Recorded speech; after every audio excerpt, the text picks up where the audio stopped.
그의 집에 들어서자 든 생각이란 남아수도 오고서였습니다. 당의 시성 두보의 시에서 유래한 말입니다. 마치 동네 작은 도서관이 그의 집인 것만 같습니다. 모두 다 읽으신 거예요?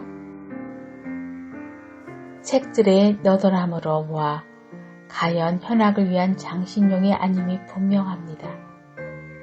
나로서는 참 부러운 공간입니다. 동서양의 고전으로부터 시작하여 철학사, 미술사, 음악사, 교회사, 현대 철학에 이르기까지 감히 비싸 도서관에서나 훑어보던 책들입니다. 그나마 주마간산이지요. 방대함에 질려 감히 손 못 대던 책들도 많고요. 아무리 탐이난들 모두 읽어볼 수나 있을까요? 그럼에도 그는 모든 책을 다 둘러보았답니다. 처분한 책도 이에 못지않으니 그와 대화를 나눈다는 것은 무척이나 에너지를 소모하는 일이기도 합니다. 일천한 식견으로 그의 지적 영역에 닿는 것은 버겁기 때문입니다. 그런데 그는 책을 읽었다는 기억만 남았다 합니다. 지금은 도대체 그 내용이 기억나지 않는다 합니다. 어쩜 당연한 일이고 다양한 일이기도 합니다. 단순해지기 위해 공부해온 것은 당연한 일입니다. 단순함으로 삶을 마주할 수 있음은 다양한 일입니다. 아직은 등섬한 잔디머리나 깎으며 그는 편안히 웃습니다. 얼굴로 떨어지는 햇살을 새들과 나눠 먹습니다. 새들은 햇살을 쪼아먹고 그는 뉘엿뉘엿 그놈들을 바라봅니다. 그렇게 그는 점점 단순해집니다. 처음은 걱정이었습니다. 그가 지적 교만으로 단순함을 거부하진 않을까? 다행입니다. 색연필과 컬러링북의 유치함도 그가 거부하지 않습니다. 아니, 오히려 더 진지합니다. 삼원색으로 그는 만다라를 그려내기도 하고 모자이크화를 그려내기도 합니다. 어떨 땐 프레스코화 같은 분위기를 보이기도 합니다. 박수로 반응하면 그가 경험적어집니다. 벽에 걸린 운보나 우남의 그림이 요놈하지만 오히려 단순한 삼원색이 그의 삶을 정리해줍니다. 일제강점기로부터 이어온 그의 다사다난의 삶이 단순한 그림으로 편안하게 되었습니다. 또 그는 아직도 노래하기를 좋아합니다. 내가 기억하는 그는 고령에도 미성을 잃지 않았습니다. 비록 단순해지면서 그마저 잃게 되었지만 아직도 기는 정확하게 살아있습니다.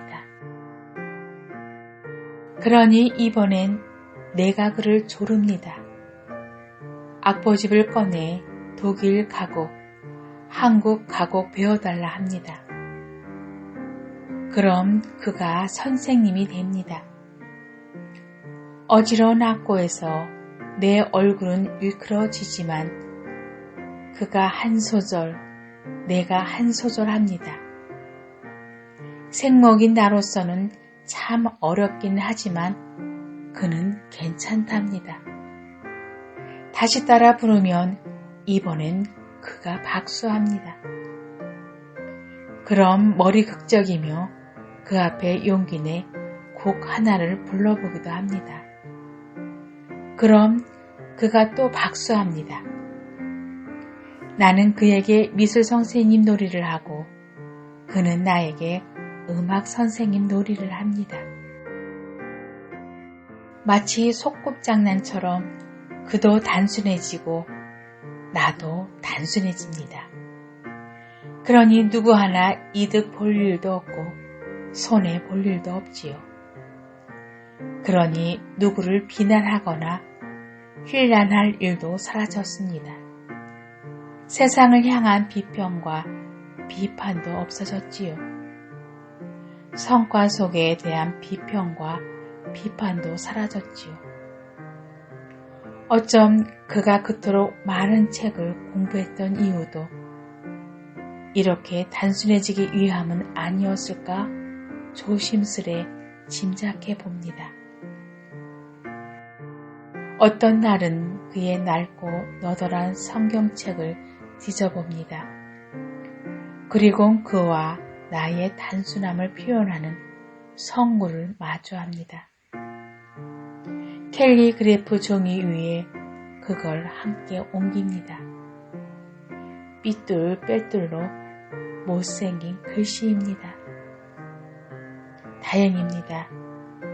그의 글씨마저 탁월하지는 않으니까요. 그렇게 우리는 또 웃습니다. 하늘나라는 이런 어린이와 같은 것이다. 그는 앞으로 더 어린아이일 것입니다. 할 수 없는 것이 많아져 기저귀조차 필요할 것입니다. 그럼에도 그는 아직도 기양을 꿈꿉니다. 어릴 적 징용간 형을 기다리는 마음으로 귀양을 꿈꿉니다. 그렇게 그는 마지막 촛불을 태웁니다.